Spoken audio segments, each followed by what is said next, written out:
Clasificación A. Este programa es apto para todos los públicos. TVP presenta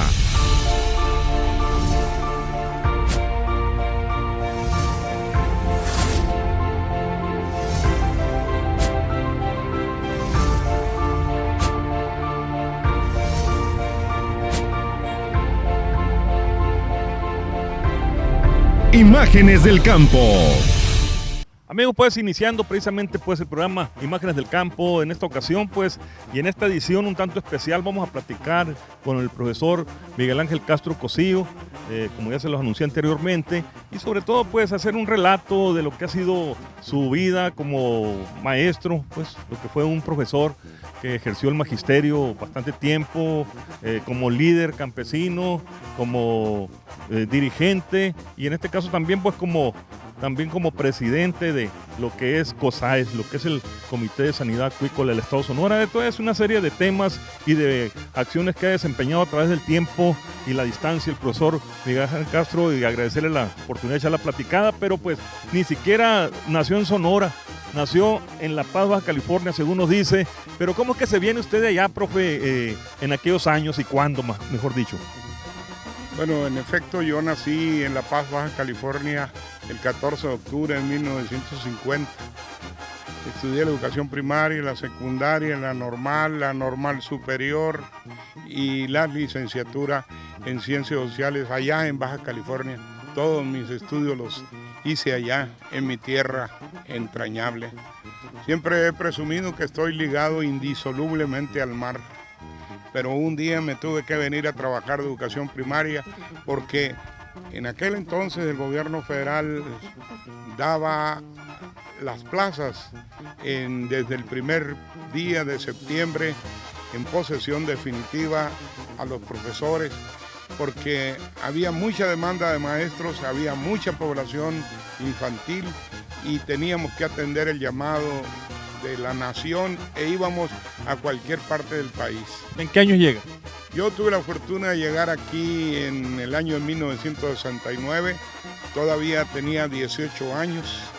Llegué a trabajar a la Escuela Venustiano Carranza, allá en la colonia agrícola militar, una comunidad indígena yaqui donde tuve la fortuna de haber encontrado compañeros maestros muy valiosos, entre ellos Antonio Rodríguez, quien fue mi primer director, y otros compañeros, entre ellos allí conocí a mi esposa, que más tarde sería la madre de mis 3 hijos que tengo y de cuales ya han procreado 7 nietos que me han dado vida y sustento a esta hermosa vida que he llevado. Y usted pues abraza en aquellos años como un maestro rural, todo un maestro rural, porque pues con esa visión y habiendo estudiado sociología pues lo ligaba pues las causas sociales, como de alguna manera pues el gen de la gestión, el gen de la lucha, el gen de buscar mejores condiciones para el magisterio,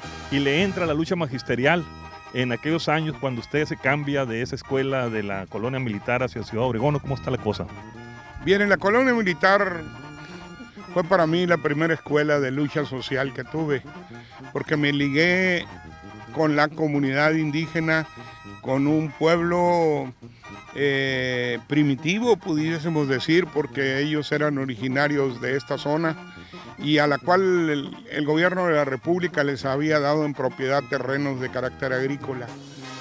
Yo me ligué con ellos gracias a que, siendo profesor de educación primaria, me mandaron a esa escuela. El inspector Fausto Mendívil Retes me mandó a esa escuela precisamente porque alguien le dijo que yo jugaba fútbol.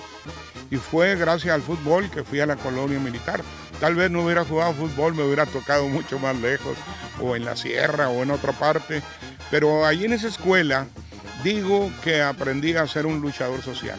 El profesor es en sí mismo un luchador social. Sirve a la comunidad y en aquel entonces pues nosotros, todos los profesores, teníamos que servirle a la comunidad. Allí vivíamos, allí desarrollábamos las actividades educativas y también a organizar a la comunidad. Posteriormente, saliendo de la escuela Venustiano Carranza, donde formé 4 generaciones ahí que estudiaron conmigo, me fui a trabajar acá, o me vine a trabajar acá a Ciudad Obregón.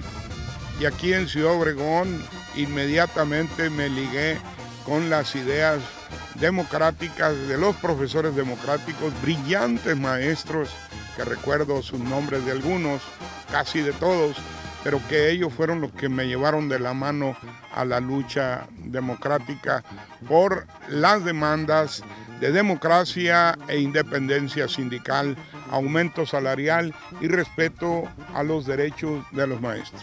Bien, pues después de llegar de San Ignacio Río Muerto, llega a Ciudad Obregón, después de ser un maestro agropecuario, de ahí que encaje precisamente en nuestro programa esta plática, puesto que tiene carácter agropecuario su vida, y en este caso también pues abrazar la lucha magisterial cuando pues eran muy perseguidos los maestros y la gente que se oponían a la cuestión del sistema. Sí, en aquel entonces era muy difícil ser maestro democrático. Éramos perseguidos por nuestras ideas, por nuestros planteamientos en la lucha sindical, en las asambleas sindicales. La parte oficial nos perseguía, pero también la línea sindical.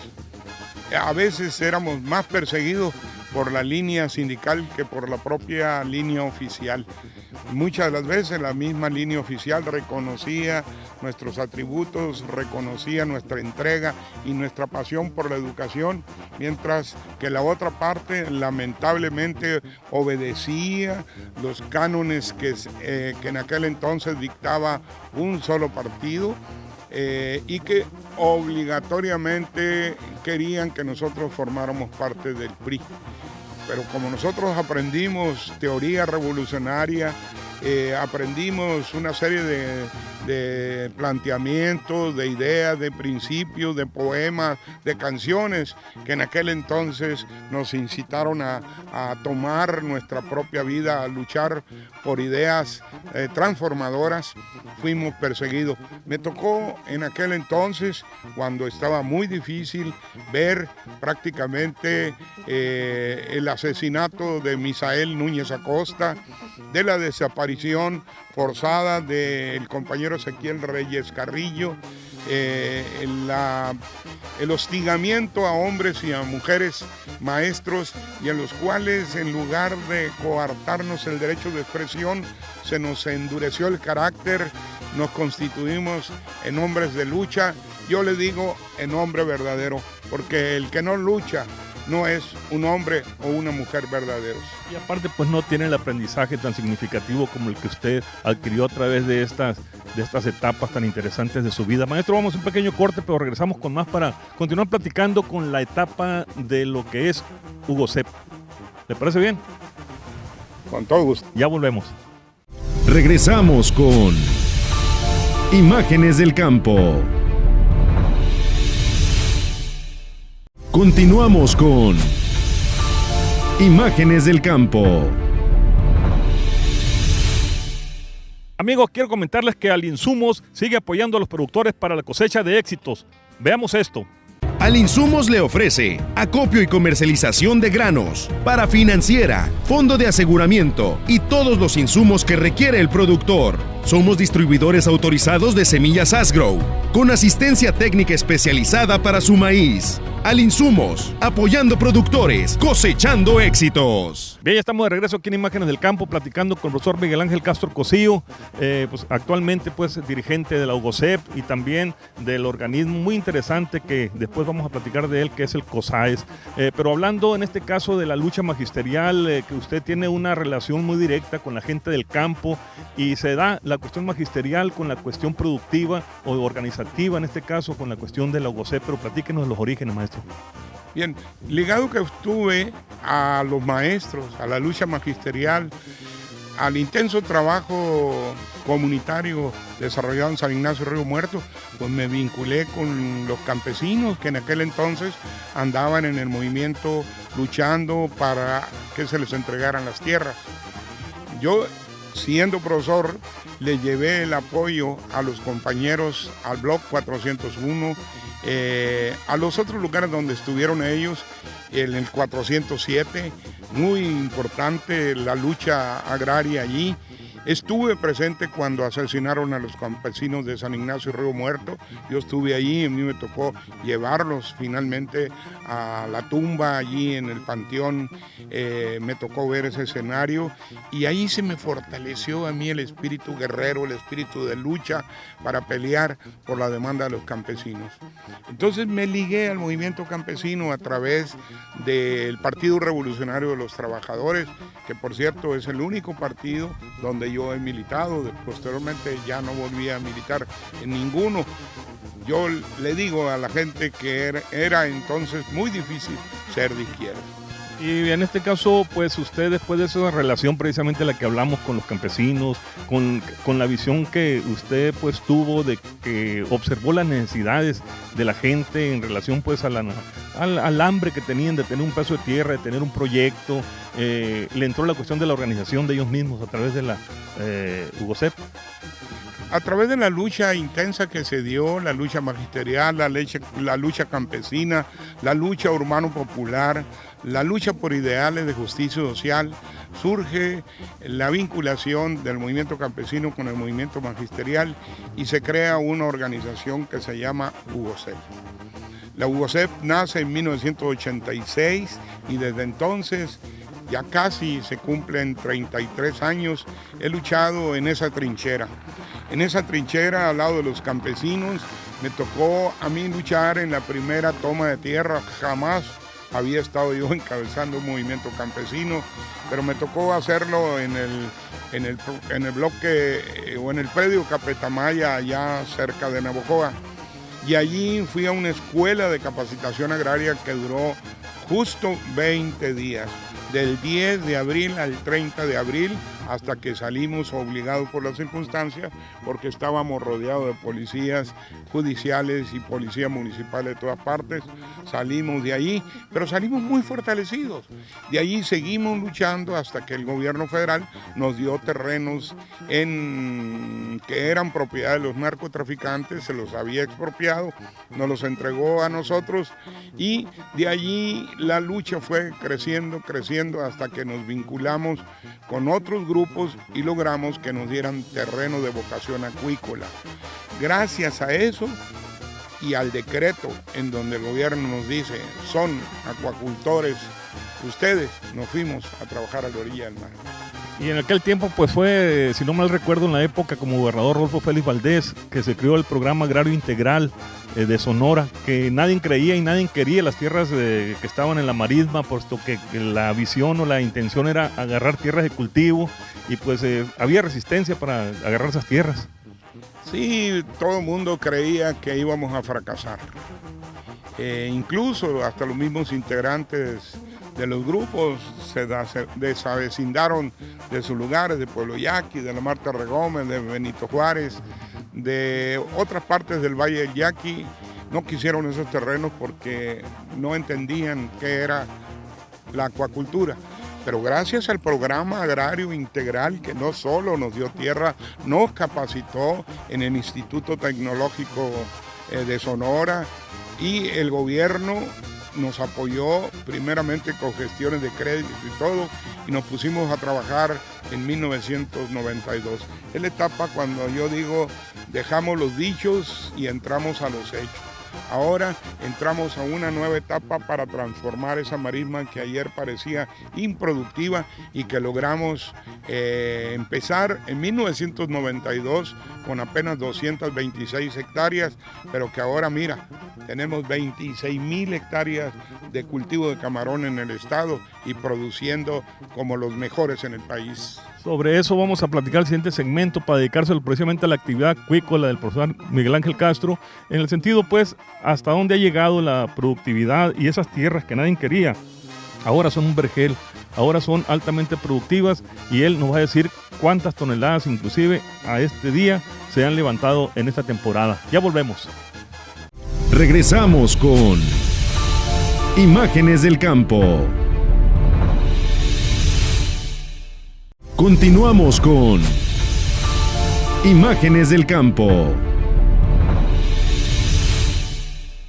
Bien, ya estamos de regreso aquí en Imagen del Campo platicando con el maestro y pues es una plática pues muy agradable y sobre todo pues dándonos a conocer algunos aspectos importantes de su vida pues magisterial, productiva y en este caso como también directivo de lo que es la sanidad acuícola en el estado de Sonora, pero muy interesante lo que nos platica usted la época de los 80s cuando el sector social inicia con la cuestión acuícola y después se liga al sector privado se puede decir y juntos hacen un frente común para pues darle para adelante lo que es la actividad.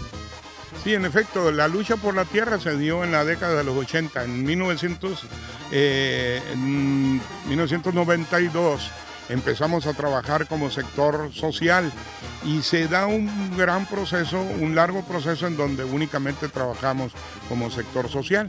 Posteriormente, algunos productores vieron el éxito que estábamos teniendo, adquirieron terrenos, propiedad de terrenos nacionales, propiedad privada y se constituyeron también ellos en grupos productivos muy importantes y le viene a dar un impulso definitivo a la acuacultura. Ahí nos vinculamos el sector social con el sector privado que por cierto en el estado ha desaparecido esa figura. Ahora somos productores acuícolas, orgullosamente hermanados y trabajamos juntos.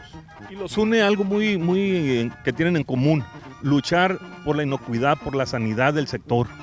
Bueno, producto de los problemas que habíamos tenido, surge un organismo muy importante que es el COSAES.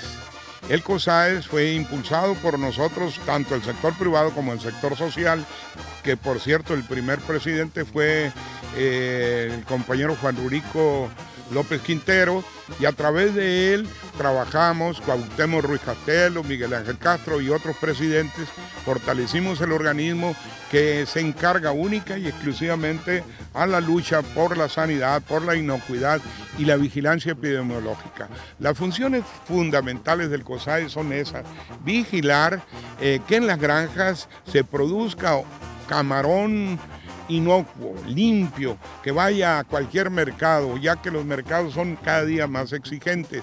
Por ahí la importancia del COSAES. El COSAES pues cuenta, hemos visto, con un gran grupo de técnicos del recurso humano que es muy importante porque son los que le dan la formalidad, la seriedad y sobre todo el profesionalismo que manejan pues para que las cosas se hagan bien y al final del camino obtener un producto totalmente saludable y que pues se pueda consumir con toda aquella seguridad que no hay ningún problema. Seguro. Es importante decirte que el COSAES tiene un vínculo muy estrecho con el SENACICA, con el gobierno estatal y de manera conjunta esas tres entidades trabajamos con un ejército que yo le digo de soldados de la sanidad que van directamente a los centros productivos, supervisan el proceso productivo desde que se siembra.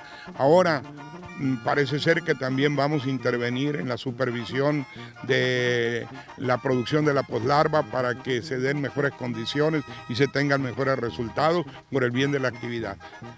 Todo eso pues definitivamente pues lo lleva a la actividad acuícola a ocupar un importante lugar a nivel nacional, si no es que el primero, no sé cuál será, pero usted nos dirá, sobre todo por la cantidad de toneladas que producen, cómo anduvo el año pasado y cómo está este año que están terminando las cosechas.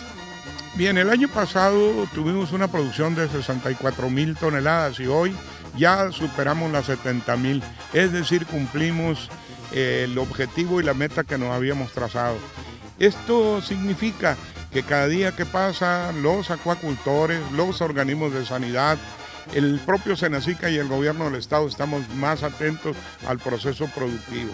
Sobre todo la entrega apasionada de los productores al trabajo y que nos tiene ahora con esta producción en el primer lugar a nivel nacional en materia de productividad.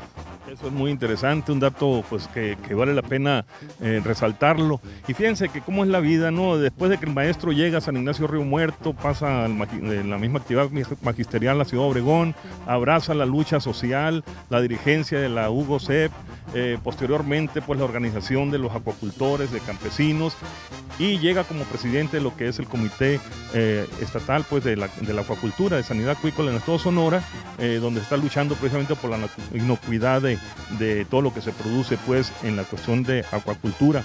Todos esos detalles lo llevan últimamente a ser reconocido porque prácticamente en Ciudad Obregón no habíamos visto que una persona recibiera el doctorado honoris causa, producto de tanta lucha social y siempre pensando en los derechos humanos de pues, sus congéneres. Pues ese premio se da en esta etapa de lucha y de transformación del propio pensamiento nuestro y cómo hemos logrado ahora fusionar a dos sectores que aparentemente eran antagónicos e irreconciliables. Al contrario, gracias al trabajo permanente que he hecho ahí durante 5 años en el Comité de Sanidad Acuícola y el resto desde el 92 a la fecha, produciendo y trabajando conjuntamente con los compañeros, logramos reencauzar y encauzar el proceso productivo hacia mejores niveles de producción, primero. Segundo, hemos organizado y representado dignamente al COSAES a nivel nacional y antes de darme este premio me dieron el reconocimiento de ser el presidente coordinador de todos los presidentes de comité acuícola en el país. Y eso para mí es muy satisfactorio, que a cualquier persona, a cualquier individuo se le reconozcan sus atributos, sus responsabilidades y que alguien en vida le diga, es usted una persona honorable. Y aparte del reconocimiento, doctor honoris causa, pues que recientemente recibió y que fuimos testigos mucha gente y que pues nos dio mucho gusto obviamente que una persona nuestra reciba un tal premio que solamente nosotros queríamos que se veía en otras partes.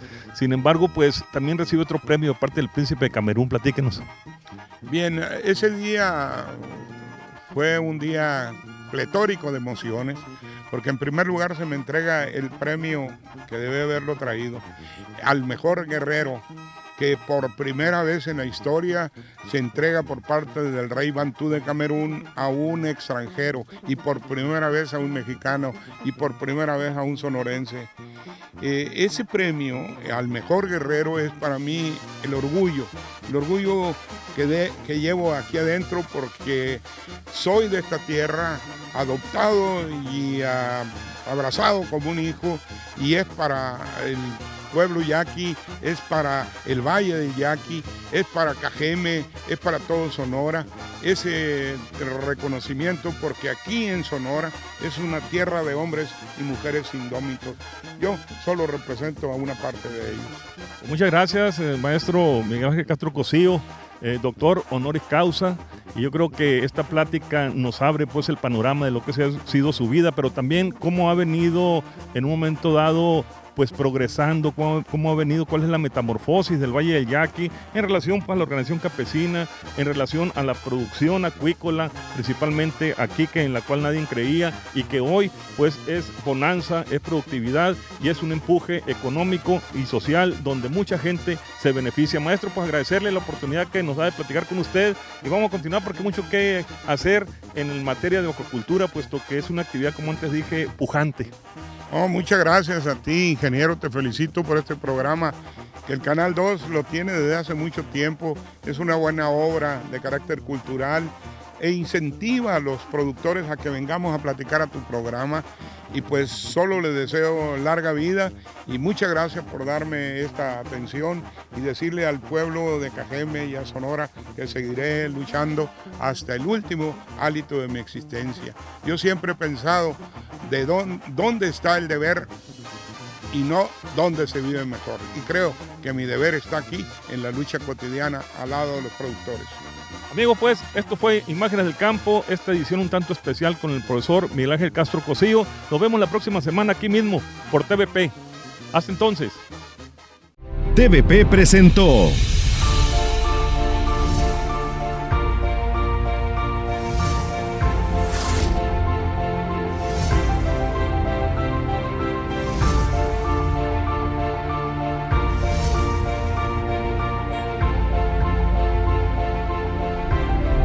Imágenes del Campo.